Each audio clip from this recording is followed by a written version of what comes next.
Food time. Already gone got in. the perfect midweek meal for you to try at home. And, Holly? It's really good. Yeah. Right, Nisha, explain a little bit about what it is, because it's quite a specific dish, this, right? It is. It's a railway lamb curry. I think this is the first curry I've made for you, Ben, isn't it? This is a big moment for me. Big moment for me too, by the way. I don't know if you're a curry lover, but Yes. this is a real kind of home-style curry. And the reason they call it a railway curry is because on the Indian railway platforms, they make these dishes. Because Indian railway journeys are long. You're getting the huge, numbers of hours, often overnight, across the country to go and visit relatives or whatever. So you need a hearty curry to take with you. The bones of any meat curry are onion, ginger and garlic, and I always say, as much as you can be bothered to chop. Honestly, there are no scales, there's no concept of measuring. In the majority of the world's kitchens, we don't do measuring. Right. We don't do fine baking. by me. I'm not good at measuring. Exactly. So, honestly, it's as much... And bear in mind, the more onions you chop, the sweeter the curry. The more onions you chop, the thicker the sauce. So just bear that in mind. What kind of a curry do you want? So I have fried here onion, ginger and garlic in about 2 tablespoons of oil. So it is healthy. How long are you cooking that for? Can you see in the pan? Can you see how brown that? Yeah, I could have brought it. No, in, no, actually. it's fine. It's fine. So I always say, you want them so they look like they could go on a hot dog. Yeah. So you want them hot dog brown because they're sweet. Significantly done. Exactly. So significantly done. So you then get the colour. If you were going to make a korma, you would want them pale because you don't want to skew the colour. Okay. So colour and sweetness is what onion, ginger and garlic are doing. And into that, I'm going to just put some diced lamb. It could be leg, it could be shoulder, it could be chicken. Pork. So there's no great. rule, really, with it? There's no, sorry? There's no rule. There's no rule. Whatever you want. But lamb is great on us. So this is a slow cook. So on a long, slow simmer, lamb gives the most. It's full of flavour. Hogget or mutton is even better. And if you Hogget, which is a slightly older lamb. Okay. I've never had that. So it's a little bit more intense than lamb, but gives you a lot more flavour. And then mutton is a really long cook. Do we have I mean, this is going to sound like a really stupid question. Apologies in advance. Do we have hoggets here, or is that something that's specific to India? No, hogget is here. Hogget is a I'm a shepherd and I've never heard of a hogget. No, I know.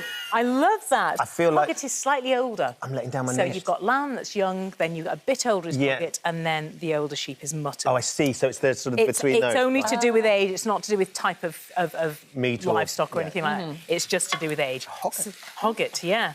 Sounds So like go a to your Pokemon. butcher and ask for some hogget. They'll start taking it really seriously. If I go to the Indian curry house and say, have you got any hogget? They'll think I'm a specialist. That's exactly the kind of person that I want to impress as a butcher and a fishmonger. You want them to think you're cool, Just like don't showing you? off in the curry house. It's a nice word to say as well. So, the lamb goes in and then in with my spices. So this is a really simple curry. Can you see I'm just lobbing things in? The longest part of it, apart from the cook, is the chopping of the onions. Yeah. It's a pain. But here we go. Mother and father of all curry. So, Ben, when I cook, it's based around 3 spices only. So most Indian food is predicated on 3 spices, 2 of which never change. Right. That's how simple it is. Love it. So the first one is turmeric, and that is the mother of all curries. It gives you that earthy foundation. Second one is a tiny little bit of chilli powder. And chilli powder is there for the smoke, not the belt. We don't want that heat. You don't like heat, do you? We don't. I don't at all. And I think... I always say, if children can't eat it, it's neither use nor ornament, really. We don't want people to be, growing up afraid of curry. It just gives you that real depth of flavour. Doesn't it? That smoke. And then wherever you're cooking a meat curry, you go in with something called garam masala. 2 good big tablespoons of it, and that is that myriad flavour of, 20 spices that have been ground and put together. So in go the spices, quick toss together, and then we have tomatoes that go in, tin tomatoes, a whole tin. And the secret of a good railway curry is that you are going to put veg in there. Big chunks of potato, and carrot. And the reason you do that is there's this lovely tale in Indian kind of, folklore that says that when you are going on a long journey, if you eat food that has been grown in your own village, you take your village with you. Isn't that so sweet? It is, lovely. So these dishes that are sold in the railway stations, they have got these root veg that were grown in Varanasi or whatever. So when you, go and travel, as my mother did to go and visit my dad in Lucknow, she would be taking the essence of Varanasi with her. And also the good thing about that is it kind of bulks up the recipe. You don't have to buy as much meat as well if you're thinking about budget and things like that. That's exactly right. And it's really important because, you know, we need to be eating a bit less meat. And so if you can bulk it out with things like chickpeas, and which you can add to this, and root veg, you're getting that, you know, the mass. I want to show you really quickly an Indian fried rice. So the rice that you've got there is... Sorry, just to finish that off, to that I've added some water and I've left it basically, and I'm going to leave that with the lid on to simmer. And it will be about an hour, an hour and 15. And then you end up with this kind of a dish. Don't know if you can see that in the pan there, which is the curry that you've got. But I want to show you very quickly the rice and how you make a fried rice. The rice is absolutely... Do you know what's really delicious? The slices of ginger in it.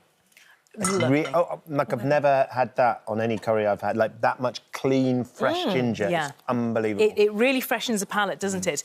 Into this rice, because I'm going to make fried rice, we don't just fry pre-made rice. We fry our spices. So we fry cumin seed, as simple as that. Into that, I toss pine nuts that take seconds to gather some colour.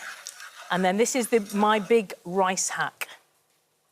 So with rice, 1 bowl of grain, or 1 builder's mug of grain, will feed a family of 4. That's it.